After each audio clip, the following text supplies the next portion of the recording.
Hello and welcome to Inside News with Dale Matthews and Mike Jones. I'm the Dale Matthews side, and here's the Mike Jones side. Good evening, Dale. Good evening. I feel, I'm a little scared of heights, so the credibility cliff, I won't be getting too close to that tonight. Yeah, they're always talking about falling off a cliff. Well, they are. And we're Yeah. going to show you in this first little set of things exactly how that's working, and we'll post the video so later on you can look at it and laugh. So, the one of the things that two of the commissioners have been saying one thing. How's that? They've been saying that look, we're not in favor of pushing for a levy. No, we're not going to push for a levy. Why would you come to the conclusion that we're pushing for a levy? Right? Yes. Well, there's a reason that we've come to that conclusion, because I sit in the little back room with you guys, with the camera, and we see that they're pushing for a levy. Oh, no, we're not. Oh, yes, you are. Now, you can call Wally Hicks and, yeah, you're not seeing the video. Yeah, we're seeing the video. So let's start off with Keith Heck explaining to the Grants Pass City Council his heartfelt feelings about not pushing for a levy. Go ahead, Mike. I will never promote a tax, property tax, sales tax. I personally, as a commissioner, will never support that. I supported the first one back in January right after we got elected, and it went down into flames. Okay, learn my lesson, good deal. I just look dumb, I'm not stupid. It has to be generated by the people that are going to be asked to pass the tax. If that can be generated by them, what in the world advantage would it have if I or the Board of Commissioners leads the death march, because that's all it's going to be? That's pretty damn good advice there, Keith. It's very strong statement. It's very similar to other things he said, and it made Darren Fowler, the mayor of Grants Pass, not very happy. Oh, well, all right, yeah, because he's trying to get these guys to throw themselves on the funeral pyre. So Keith had said this several times, has he not, Mike Jones? Oh, yeah. Yeah, he has. And really, it's good advice. I mean, if this boggles me. I don't understand, and no one can give me a good answer. Why is it not the right answer when they say we don't want to pay for it? So then cut yourself down to bare bones until there are 5 people working for the county. Why is that not the right answer? We're telling you what we want to pay for. So then naturally, you're going to have to make the adjustment as to what's the appropriate level of staffing to meet the amount of money that you're coming in. And if you have to fire everybody, then that's what you do, because the people have told you. No, there's no consensus. Didn't you listen to Herman Bertschiger? There's no consensus. He has no idea what the people want. What price do they want to put on this? What additional price? What other kinds of levies are they willing to pay for, Mike? Yes, right. And that's what it comes down. Listen, I think really most people understand that if they really did cut it down to where you had the assessor and 2 other people in there helping her, you had, the recorder in there by herself. And maybe somebody in planning, somebody in planning or whatever, or, you adjust the level of staffing in planning according to the number of projects that come in. You have people come in to help with that sort of thing. Now, of course, this is a wild scenario because it's never, ever going to come to that. But, the bottom line is you could do it. I mean, it's like this scenario that we talk about where there's an emergency going on. You understand that, if you're in an emergency situation, you do what you have to do. I mean, this is very clear. Everybody who's worked in the private sector and all of a sudden a slam comes into your business and everybody's got to double down. Guess what? They do it. And you would have the clerk's office open on Tuesdays, the commissioner's open on Wednesdays, the assessor's office open on Thursdays. Right. And everybody would be at less than 70%, and nobody would be getting the extra benefits. Right. And on top of that, you wouldn't have a bunch of superfluous programs.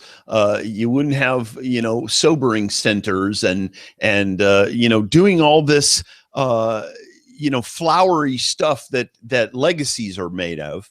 That kind of stuff wouldn't be done by the county. And guess what? You know what? The commissioners would probably do a lot less than they do right now. And I'm A-okay with that. I mean, they don't seem to understand that. And listen, don't even get me started if we ever got around to dealing with, take out your property tax bill and take a look at it.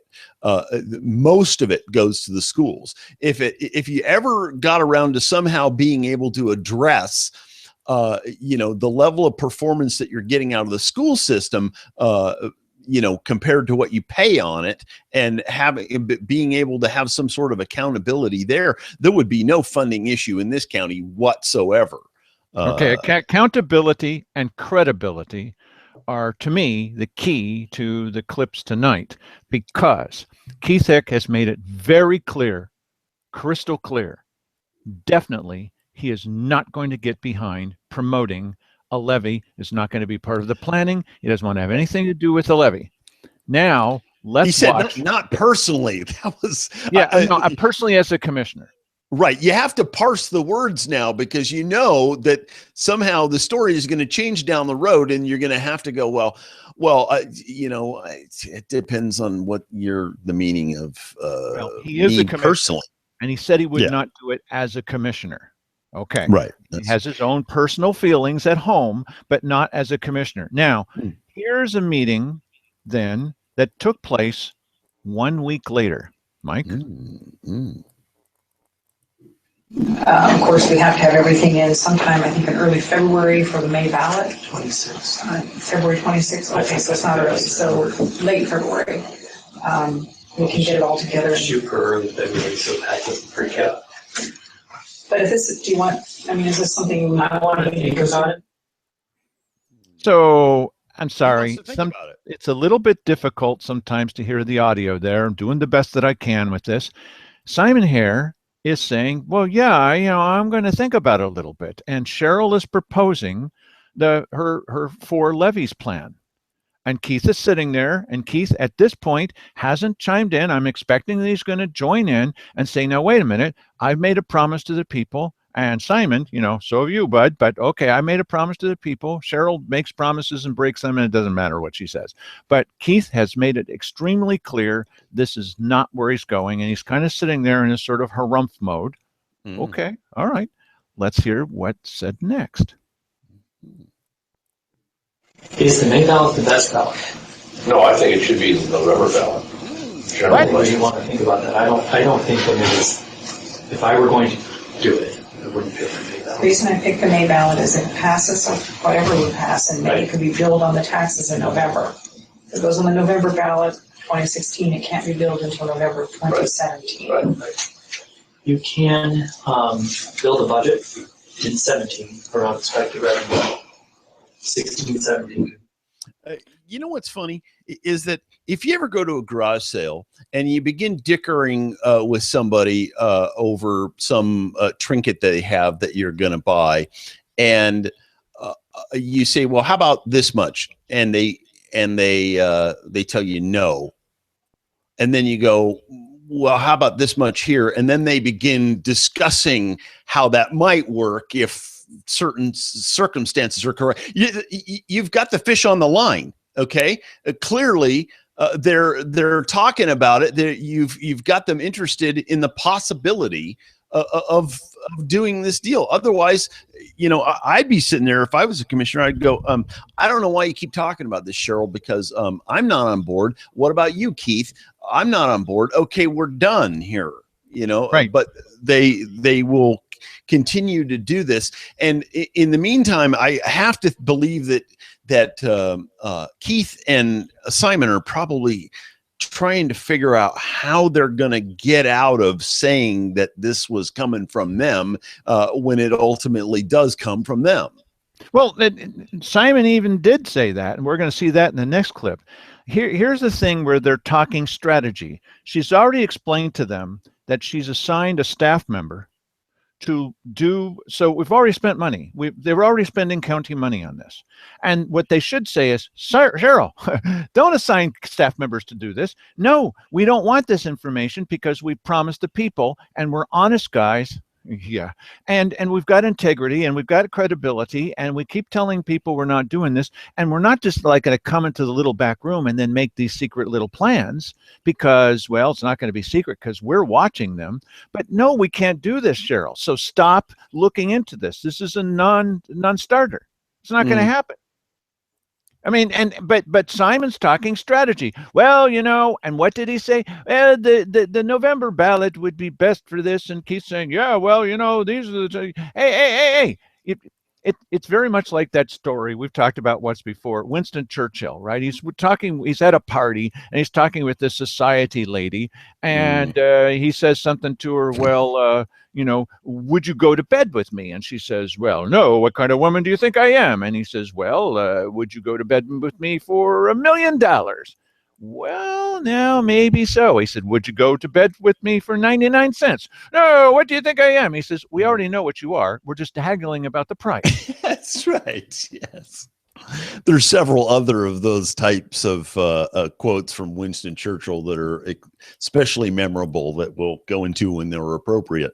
Yes. This is a family show that no families watch. Okay. So they are talking strategy. So they're taking their county time to do that. And what's not happening here is no one's saying, no, 1,000 times no, I'm going to be honest with the people. Let's see the next clip. This is from the next day. My opinion is no, and I expressed that very thoroughly in that meeting and gave reasons as to why I didn't think it would be successful or was what the will of the people obviously is looking for. Well, did it seem to you as if he very clearly expressed that his opinion is no, and this is not what the will of the people is saying? Yeah, not really. I think that, listen, and I hope that people will start to get this, despite the fact that Simon can speak in an intelligent sounding manner. His opinion clearly varies depending on who he's standing in front of at the particular time when you ask him the question. You know, he did make noises a little bit like, you know, he understood that the public is not interested in another levy in the back room. But then he began to speak strategy. And in the clip that you just saw just there, he's going, oh, yeah, it's got nothing to do with it. I was very adamant. Listen here, Cheryl. Yeah, and Keith is, well, you know, I've made it quite clear what my stand is, and despite the fact that you've seen a tape about a previous levy, I never did. Yes, you did. We've seen the tape. We're seeing this tape. That's why we're there, is to present this to you. I think that this is one of the biggest credibility problems they've fallen off the cliff and they've hit rock bottom, especially because of Keith. Yes, because we don't expect it at all from Cheryl, and we only half expect it from Simon, but Keith has been more adamant than the others. Absolutely not. Okay, so far you might say, well, you know, Keith just talked just a tiny bit of strategy, and that's just being polite. Well, we haven't quite gotten to the end of this yet. Let's play the next little clip, Mike.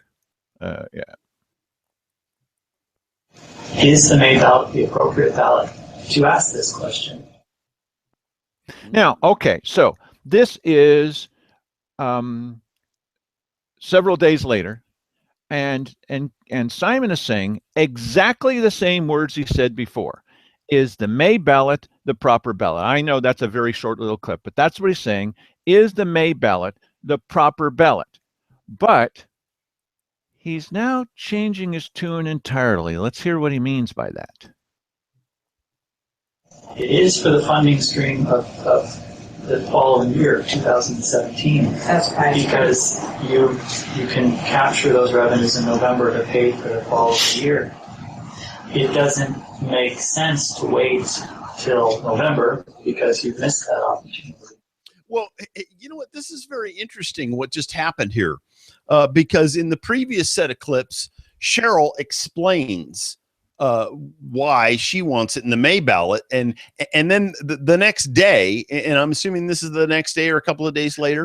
This is the previous ones were in December. This is now in January. This is the first meeting of the year.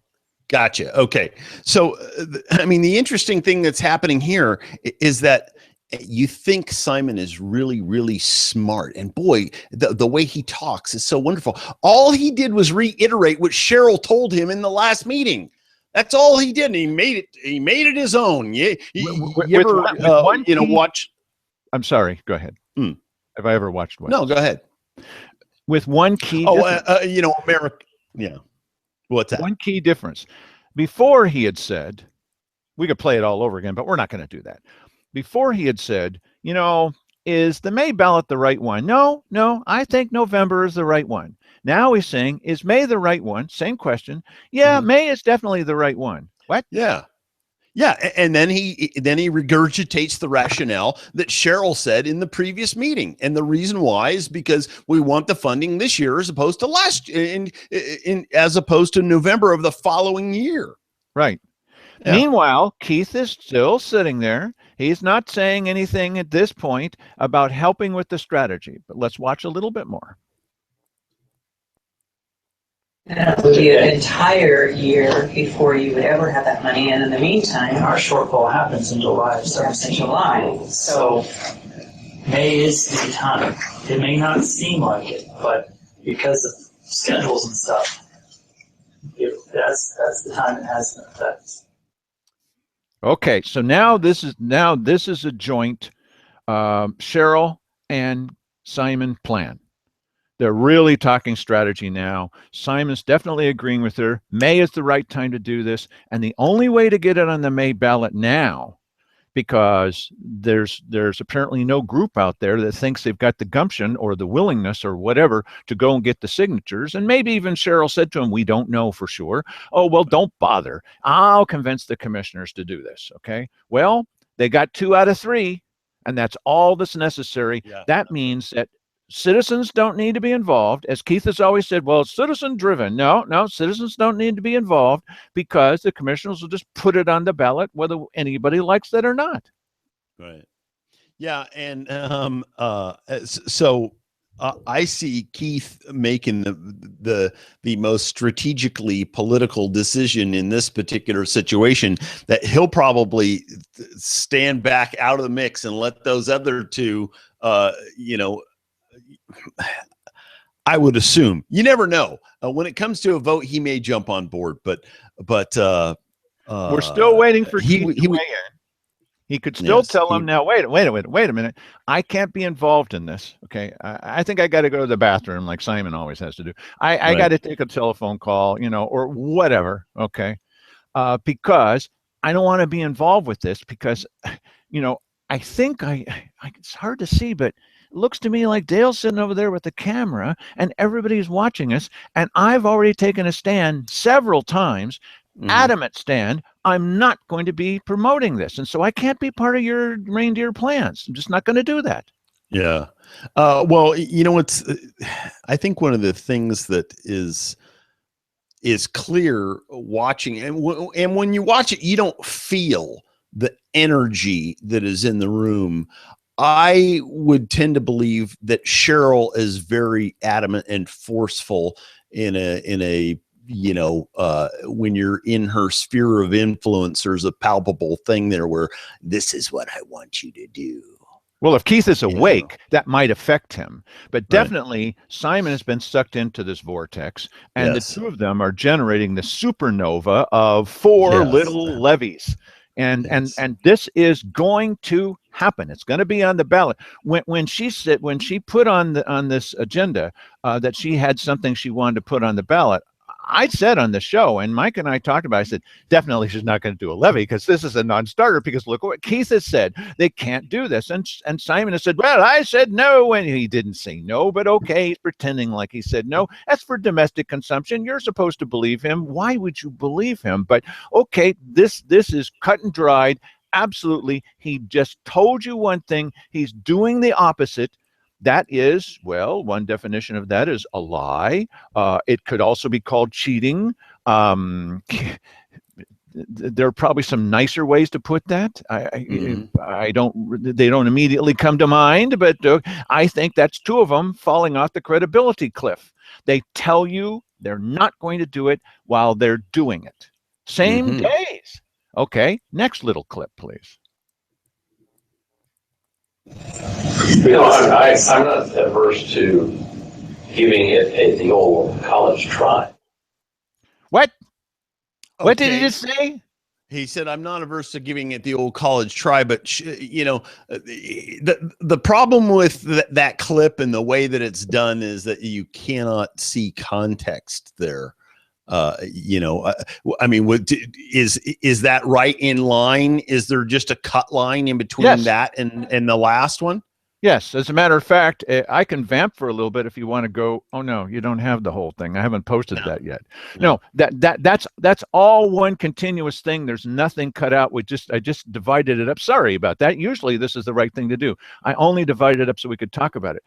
As soon as they're done talking, it's immediately goes into Keith saying, "Well, I could just give it the good old college try." Yeah. I mean, what does that mean, though? Does that mean that I'm just, I mean, this is funny how the commissioner's giving it a college try, like, I am going to make this happen. Yes. That's all they have to do is say yes. Because their credibility is so high, all they have to do is say, "I want you to do this," and the people, like they did for the mayor, are just going to line up and do it. Well, no. I mean, the point that I'm making is that there isn't any great effort involved in making a decision here. It's just, okay, what do the people want? Oh, that's right. I don't care what the people want. So what do I want? Oh, yes. We're going to do a levy thing. Now, I'm going to slightly disagree with you, and I'm going to say that because Keith, again, has made it clear. He staked his reputation on this. He said, "We did it before. I'm not ever going to do it again. Not going to do it. Not going to do it. Not going to do it." And so what he has to do is he has to betray himself. Well, let's see one last thing from Keith Heck about this whole episode.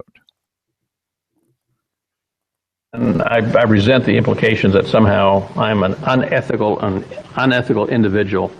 I'm sorry, I'm not going to just cut out that kind of baloney. Well, when you see these in order, that I think it makes more of an impact. They started off by talking with the city council and everybody else saying we're not going to do this.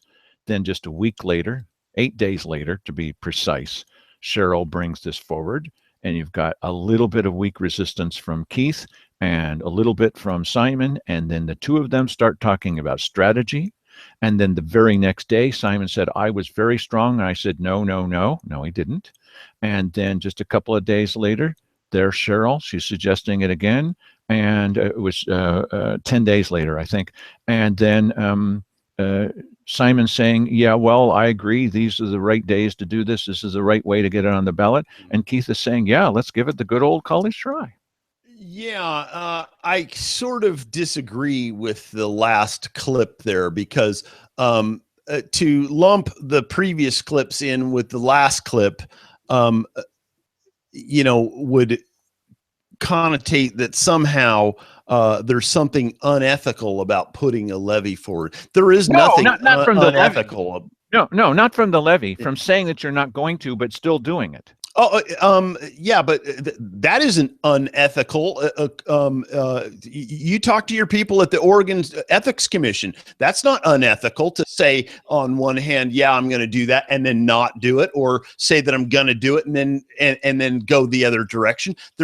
They will not even entertain in the slightest that is unethical in any way. Well, I think it's dishonest. Okay, dishonest, but unethical. Yeah. These are, Well, not according ethics. to state rules, because the state rules Right. don't mean much, but according to Right. everyday people, does it mean that he has credibility? Does it mean that he's been not telling us the truth? Does it mean he says one thing and does another? That's ethics to me, but that's me. Yeah, no, and this is correct, but because of the fact that they're in this job, there is a different meaning to ethics in terms of how they're doing their job. There should not be a Yes. different standard for them than there Right. is for all the rest of us. Yeah, unfortunately, listen, you take almost any job where there's some ethics thing, has nothing to do with whether or not you like babies or kittens or for or against abortion, has nothing to do with any of that, whether you love Jesus or you praise Satan. It has nothing to do with any of that. What it does is has to do with holding to a certain set of approved practices for that job. And we're the ones that hold them accountable to that, you and I and the rest of the population. And when somebody says to us again and again and again and again, I'm not going to do that, and then is planning in the little back room to go ahead and do that, buddy, listen, I understand that. I understand. I understand your point. Yeah. Oh, good. Because, I was wondering there for a second because, all I'm making the point is that if you're going to come to them with some sort of ethics charge or whatever, it has to fit within a certain guideline. And sorry, the fact that he lied doesn't even matter to anybody in the ethics department. Correct. That's quite correct. That's quite correct. When some people aren't going to like this, sorry, you could turn off the show now. When Gil Gilbertson made a report to the Secretary of State, and he said that there was a meeting that took place that didn't take place, and it didn't happen that way, and nobody did this and nobody did that, and it wasn't really him. This was not the truth. And so when I talked with the Secretary of State's office, I said, what do you do about that? They said, unfortunately, it's not illegal even for a sheriff to lie to us. Okay, so I'm not talking about that court. I'm talking about the court of public opinion, where we are not happy with the fact that these guys are saying one thing and doing exactly the opposite when maybe they don't think you're paying attention. We're paying attention. What would be a real interesting thing is to have a citizens code of ethics that you then say, now listen, so-and-so, you're running for such a, would you sign this citizens code of ethics that you will then, you're taking an oath to protect and defend and to yes, and they put their hand on the Bible when they do that. Right, and stand by the Oregon Constitution, and then you could have them personally sign this thing, and it's just basic things. You're not going to lie to us. You're not going to do this, that, and the other thing. Whatever it is, it could be a very basic moral guideline page. Oh yeah, but the only way it would work is that they have to put up a bond. I like it. Hey, and when they fail and the bond has to be paid, that money goes to the sheriff's department. Oh, I like it. They would hate that. Maybe juvenile justice. I'm okay. Yeah, sure. Yeah, even though the people have voted, that's not actually where most of them want the money to go. That's terrible. Well, but that's what they voted. Hey, stop it. It's America. Yeah. So all right. So we had talked also with you a little bit about where the weak points are in Cheryl's plan, because they're going to, there's no weak points. So you'll watch here as Cheryl's saying, and we've talked about this the last couple of nights, that what'll happen is this money will come in because the people are going to be, in my opinion, dumb enough to vote for this. The money will come in, the 3 will come in here, and there's already 3 in there. So this 3 will be taken out and spent somewhere else. Woohoo! And then this 3 will replace it. 1-to-1 exchange. So you'll hear in these following little, there's not a clip, we just cut it where we want to, Mike. I think it's Keith that says, well, isn't that just replacing one with the other? So then Cheryl says, okay, yeah, well, 5 will come in, and that will be, yes. Oh, how about 8? No, 110 will come in. Yeah. Right. Right. Yeah. Yeah, yeah. So, okay, let's go ahead and hear Cheryl's rationale that we're all going to live by. My thought on that is that we're already putting money into the jail and to patrol, and if a levy passes for one and not the other, whatever was going into the jail could go to patrol. So we could, the money that we already have that we're working, so we could do that within public safety, since they would all be public safety types of questions, yeah. So that if we're putting $2 million into patrols and a levy passes to take over that 2 million plus whatever to beef up the force, that 2 million could go to jail. Or whatever else we want it to go to. Right, because if the people have voted, these lunkheads out there, if they vote that we don't want any money at all going to juvenile justice, why, that money's going to go to juvenile justice or whatever it is anyway, because Cheryl's going to see that it goes over there. You see, so you're not really voting on anything.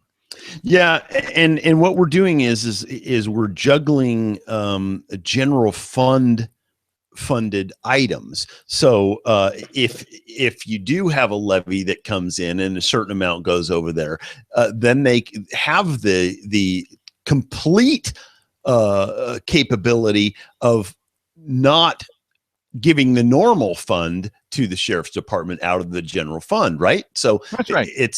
It's just, they'll have their slush fund by hook or by crook here.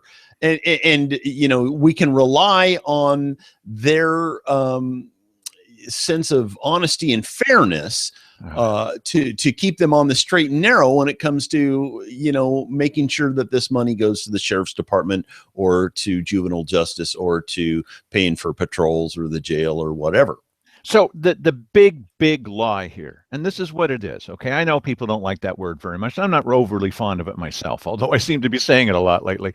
The big lie here is, well, the problem, they'll tell you, is that people aren't sure where the money's going, even though we've told them where it's going to go. They're just not sure. Oh, those stupid people. So this will guarantee that the money will go to this right place because, see, when the 3 comes in or the 2 comes in for the sheriff, then we'll take the 2 out. Or maybe it'll be more that comes in for the sheriff, and we'll take the 2 out, and we'll take the 2 out, and we'll take the 2 out. Okay. And then we'll spend that the other way that we want to. And that way people will be sure that that money goes there.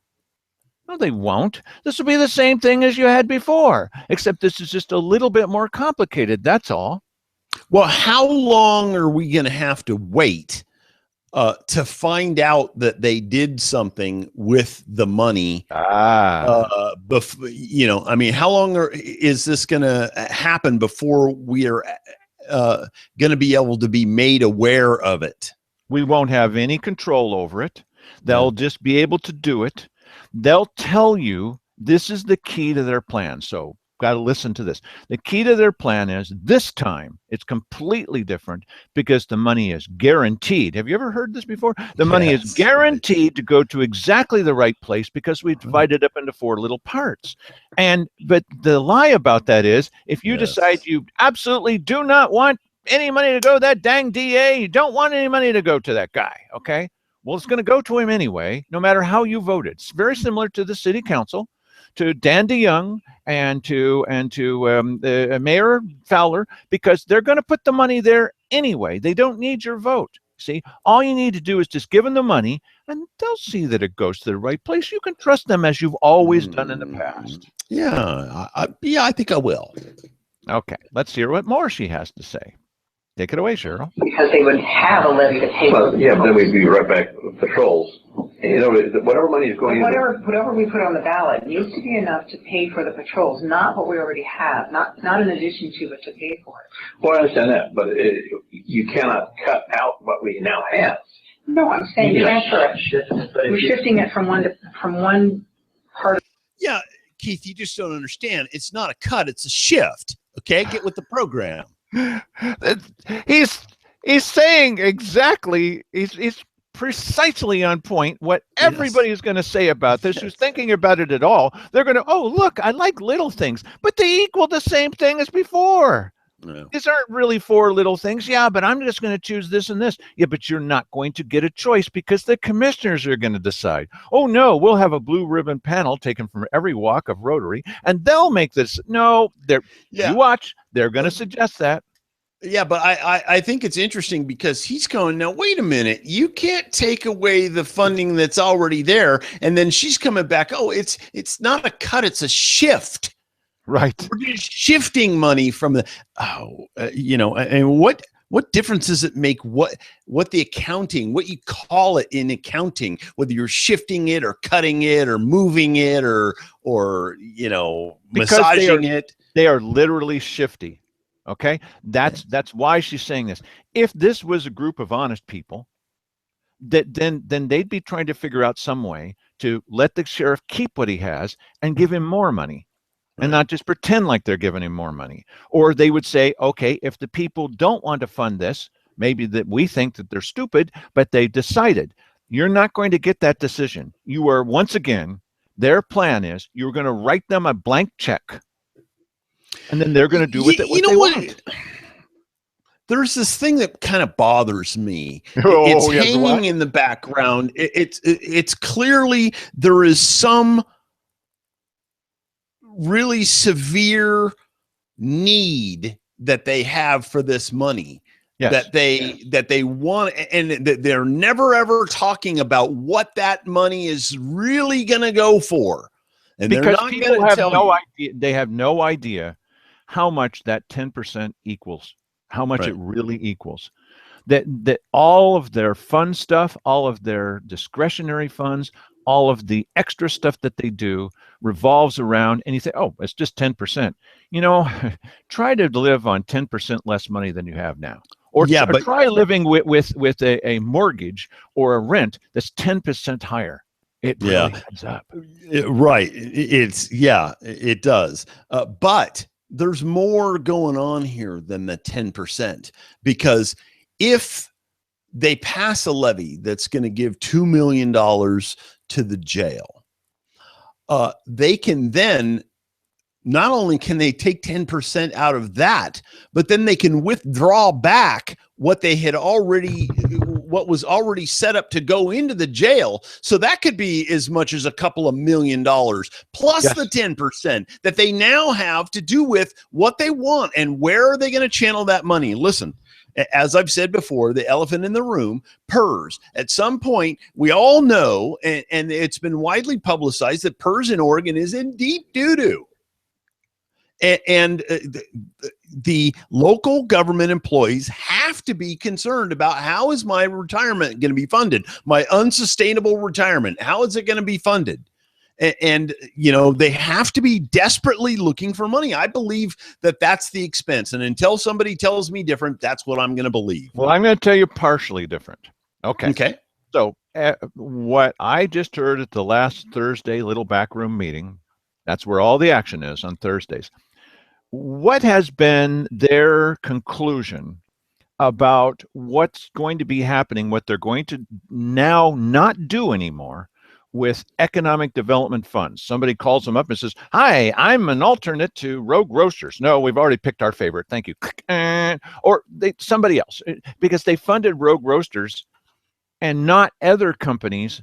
And so they're actually helping Rogue Roasters compete against other people who are paying taxes. And why is that fair? Okay, so they picked a winner and they picked losers. Okay, so somebody wants more money. So what they decided is, we're going to totally get out of that. Remember that? As faithful as Keith's promise was, and Simon's, we're definitely getting out of that. We're not going to be picking winners and losers anymore. We've heard the people. They've made this clear. We're going to hand it over to the Small Business Development Center, or we're going to hand it over to this thing that's partially fake in the IVCDO, the IV Community Development Organization. We're not in that business anymore. We're not good at doing that. And we don't need to listen to the finance guy who said, please, please don't hand out loans, because that's extra trouble to keep track of what they're doing. Just give it to them as a gift. Well, don't you still have to keep track? Oh, come on. Be realistic. Okay, so he just came to them recently and said, just recently, Thursday, well, we got another application for giving out grants for some local company. Oh, good. Let's hear all about it. And so they're going to come back to him at some point, and he's going to evaluate whether that's a really good idea to put and then they're probably going to say, oh, well, that's a wonderful. Didn't they say that was over? No, it's not. Why am I saying this? Because this is the other kind of things that they get to do. They get to work with people who they like, and the only fun part of this whole job is handing out money to your pals or to individual people you pick and choose. Yeah, but I was sort of under the impression that they were doing that, like in the case of Rogue Roasters and IVCDO, with economic development money, which, comes in whether we want it to or not. Yes. But what have they said recently about that? Simon was talking in the back room. We played the tape here. Well, I think that we can use that any way we want to. Remember when they were going to use it to get that writer? Well, other counties are spending it any way that they want to. So it's dumping into the general fund. They need more money in the general fund, or they can't do favors for friends. And with this kind of group, there's nothing that's higher than doing favors for their pals. Yeah, you might be right about that. I wish we had some sort of 48 hours investigative report on these guys where they're following around with, we're the best that the people have. Mike, it's pathetic, but we're the only ones that are actually doing this. Well, yeah, I'm not going to say it's pathetic, but you get my point. You always want to know what's really motivating people and not just what you're speculating, because of course, the money. Yeah. Well, right. But yeah. Well, and then there are a couple of people who have said, hey, we're really pulling for whoever the fiscal conservatives are that are being elected. We can only hope. And what we're hoping is that once those two people get in there, that they'll do some forensic examination of really what's happened with the money. I mean, the one place to start is those guys that we gave the funds to. Did they spend them correctly? Well, what about the people we loaned the money to? Did they ever return it? Do we ever hear about that? Yeah. How about when Simon flew off to Washington, D.C. and came back and said, well, nothing really happened. Hey, what do you mean nothing really happened? Stop going. Yeah, right. Exactly. Not a very good report. Okay, a little bit more, please.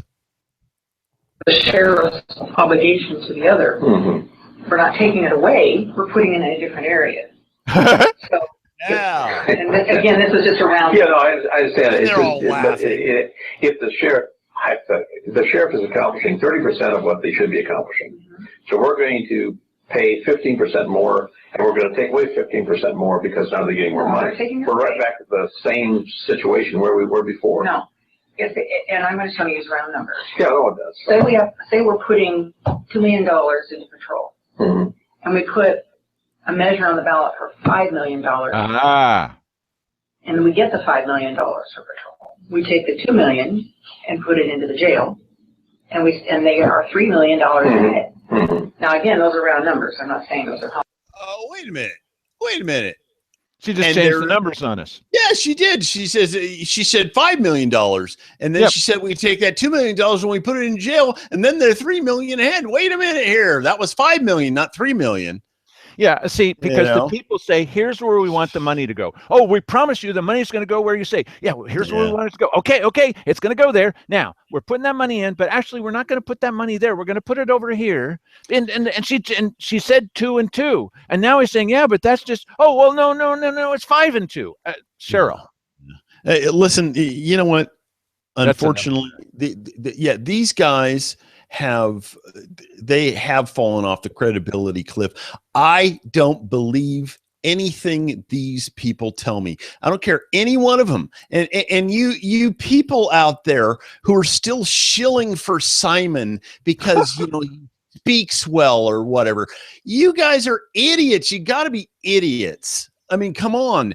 Not one of these people is trustworthy. Not one of these people is looking out for the interests of Josephine County as it relates to Washington, D.C., or the state capital up here in Salem. It's just not happening here. So all of these people need to go and just get over it. I mean, it needs to happen. It's probably going to happen. So you better get used to it. Well, maybe Rika Brown is right, as she said, when she writes him a letter or something. Honorable chosen ones. I'm not making this up. That's what she says, and then she says, "We have chosen you to rule us. We have chosen you to rule us."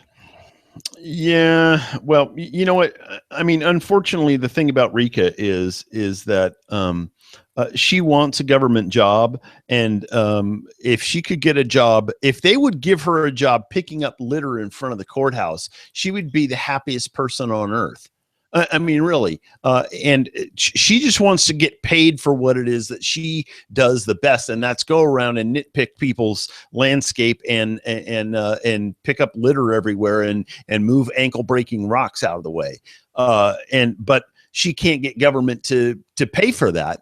And so she still keeps trying. And I think she, crawls up their backside a little bit to try and, just a little bit to facilitate that. But you know what? And I'm going to say something. This is going to be weird a little bit.